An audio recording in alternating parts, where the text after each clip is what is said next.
Yeah, I know we're talking about love songs, and which are obvious. You know, they're love songs to from a man to a woman, and it's about love and it's about passion. But Elvis took it further than that. I think in his mind, there are a lot of ways to express your love, and Elvis was very, very. He was very. When he loved and he was generous. He was very personal. If you'll notice, in if you saw That's the Way It Is, somebody was sick in the group, you know, and he came over to the girls and knelt down with them and asked about them. How's so and so doing, and how's she feeling, and is there anything I can do?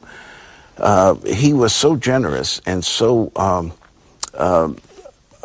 He had such compassion and feelings for his.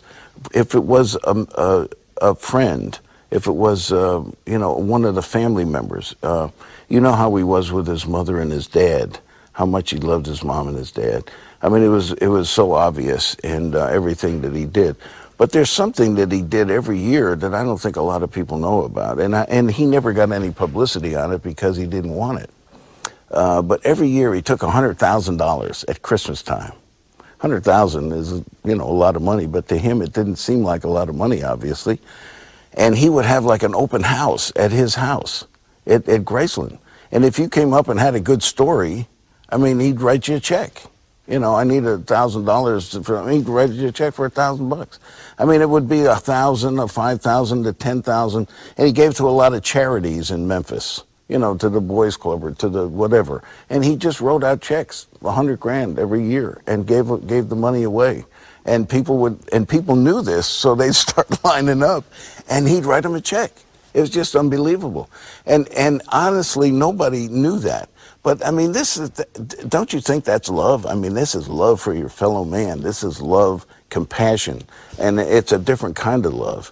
But he felt it, and he had it. And he was so generous with us guys. I mean, you can't believe what the gifts he gave us and how much he would come in and he'd hug your neck and show a side of him that you never knew. I mean, I gave him a Bible one time, and he hugged me, and he pushed his forehead against mine, and he said, "This means so much to me." He probably had 100 Bibles, you know. I think that is a part of the love and this love story with Elvis that I think is so important. To prove that you know, how he cared for people, you know, I'm a friend, you know, on the periphery, really. But we were, this thing happened in Las Vegas probably in 1970.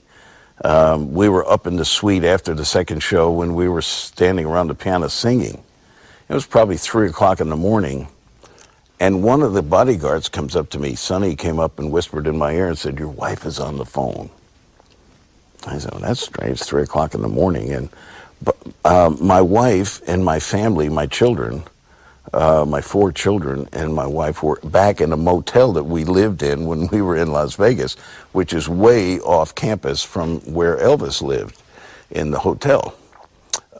So anyway, you know, we had a little apartment there, and the kids would go out in the summertime and enjoy Las Vegas in the summer. And so anyway, they were back in the hotel sleeping. But my wife called and said, "You need to come back because our house in Nashville has been broken into." Now, we're in Las Vegas. Our house in Nashville has been broken into. She's panicking. Imagine that they broke all the windows and stole everything. And so I didn't want to make a big scene because Elvis was there with his friends having a good time. And I told one of the guys, I said, "I need to go." So I snuck out the door, and I was standing at the elevator on the 30th floor at the penthouse. And there were 2 security guards there. And I was visiting with them while I was waiting for the elevator. And Elvis comes bursting out of his penthouse apartment there and says, "Moscheo, where are you going?" I said, "I have to go, Elvis. I got a little family problem." What's the matter?" And by then, everybody that was in there is now out in the hallway, you know, and they're surrounding. And I just, you know, I got a little problem. "What is it?" "Well, my house back in Nashville has been broken into, and I'm going to go. My wife is crying and upset, and so I'm going to go see what's wrong." He said, "Well, I'm going with you. He said, we're going to get to the bottom of this. I'm going to take care of it for you. I said, no, it's okay. Really, Elvis, I mean, I got it covered. And the guys are panicking, you know, because Elvis now, he's looking for some adventure. And so he starts giving everybody orders. Get the plane ready. We're going to Nashville, and get my credentials and get my, you know, and everybody get my coat. And so pretty soon everybody's reacting. And before you know it, I go down the elevator, and there's 4 white limousines out there, and Elvis and all his entourage go in these limousines. I'm driving my little car that I had rented, you know, and I'm leading them to this little motel. It was embarrassing. I mean, really, and so my wife is in this little motel called the Valley High Motel in Las Vegas, if it could be any worse. And my kids are in another room sleeping. I thought they were sleeping. So we go down the alley behind the motel, and I showed them the way to go through like this little passageway, and we come around to our place, and I knock on the door. My wife answers. She's got her hair in rollers, you know, and she's got her bathrobe on, and she can't believe that all these people are here. I mean, there's an entourage. There's like 20 people. And so we all pile into this little motel room, living room, you know, cheap furniture. And I go, she can't believe, she's crying and very upset. Elvis hugs her. And he says, darling, don't worry, I'm here to take care of things. I mean, that's love, that's compassion. And he settles her down, and then he's telling Felton, who lived about a mile from me out there in the country in Franklin, Tennessee, he said, call the sheriff out there and find out what happened, give us a report. So Felton, this was way before cell phones, so, you know, he's on the phone, a landline, and he's trying to get the sheriff to find out what happened, give him a report. Meanwhile, the kids hear all this ruckus in this room, and they open the door slightly, and they're like stacked up looking out the door from the bedroom at Elvis, and he sees them. He goes in there with them, and I wish you could have seen him that night. It was unbelievable. He had on this leather coat with fur cuffs, and a fur collar, and of course his sunglasses and his big belt and a flashlight about 3 feet long. He had all this, you know, stuff, but it was Elvis, you know.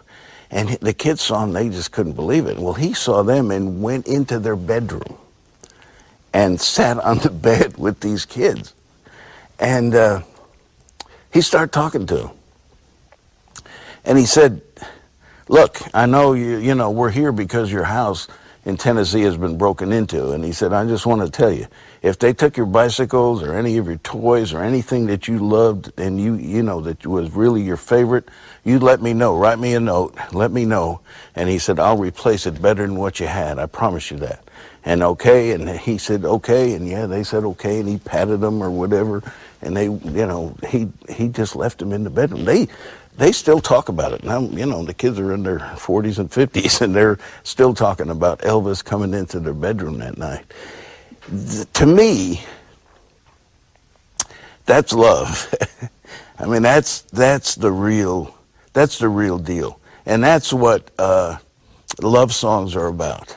It's about touching people, touching hearts, and making an impression, a lasting, lifelong impression on people. That's a love song.